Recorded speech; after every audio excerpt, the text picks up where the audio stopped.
कुछ महीनों पहले अगर आप ये सोच रहे थे कि कोरोना वायरस तो अब चला गया, तो इन दिनों सामने आ रही रिपोर्ट्स ने आपके इस भ्रम को तोड़ दिया होगा। पहले से ही स्वास्थ्य विशेषज्ञ कहते रहे हैं कि कोरोना वायरस लगातार हमारे बीच बना हुआ है और समय समय पर म्यूटेशन के साथ इसका खतरा बढ़ रहा है। इस बार ऐसा ही कुछ हो रहा है। कोरोना वायरस देश में एक बार फिर से पैर पसार रहा है। कोविड-19 की ताजा अपडेट आपको दे दें तो ताजा अपडेट के मुताबिक एक्टिव केस 4,302 भारत में हो गए हैं और इसकी वजह से 44 लोगों की अभी तक जानें जा चुकी है। राज्यवार बात करें तो राजधानी दिल्ली, उत्तर प्रदेश, राजस्थान और पश्चिम बंगाल समेत कई राज्यों में कोरोना के केस सामने आए हैं। अब अहम बात यह है कि कोविड केस हर दिन बढ़ रहे हैं। इसे लेकर राज्य सरकारों ने गाइडलाइन भी जारी कर दी है।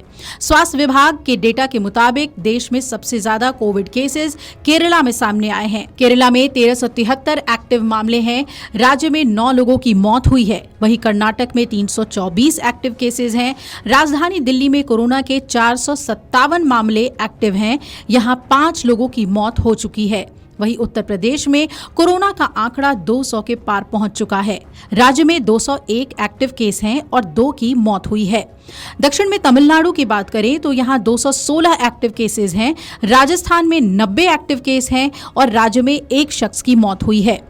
पश्चिम बंगाल की बात करें तो यहां कोरोना के 432 एक्टिव केस हैं। यहां 44 लोगों की मौत हो चुकी है। उत्तराखंड में 2 और तेलंगाना में 3 एक्टिव केस हैं। पंजाब में 12 एक्टिव केसेस हैं। यहां 1 व्यक्ति की मौत हुई है। मध्य प्रदेश में 22 एक्टिव केस हैं। झारखंड में 9 मामले अभी एक्टिव हैं। जम्मू कश्मीर में 6 और हिमाचल प्रदेश में 1 केस है। अरुणाचल प्रदेश के लिए भी राहत की खबर है। यहां कोरोना का एक भी केस सामने नहीं आया है। गुजरात में कोरोना के 108 नए मामले सामने आ चुके हैं। वहीं 1 शख्स की मौत यहां हुई है। राज्य स्वास्थ्य विभाग ने अपडेट दिया है। गुजरात में एक्टिव केस की संख्या 461 हो गई है। राज्य के 20 अस्पतालों में कोविड के मरीजों को भर्ती कराया गया है। कुछ मरीजों का घर पर ही इलाज चल रहा है। वैश्विक स्तर पर आंकड़ों पर नजर डालें तो थाईलैंड में कोरोना का भयंकर प्रकोप देखा जा रहा है। वहां की मीडिया के मुताबिक थाईलैंड में इस साल अब तक 2.5 लाख से ज्यादा लोग संक्रमित हो चुके हैं। ये आंकड़े इसलिए ज्यादा डराने वाले हैं क्योंकि थाईलैंड में भी भारत वाला वेरिएंट यानी कि NB.1.8.1 ही सक्रिय है। मीडिया रिपोर्ट्स के मुताबिक थाईलैंड में कोरोना के ओमिक्रॉन वेरिएंट NB.1.8.1 के कारण बढ़ते मामलों को लेकर चेतावनी दे दी गई है। लोगों से सतर्क रहने और बचाव के उपायों का पालन करने की सलाह दी गई है।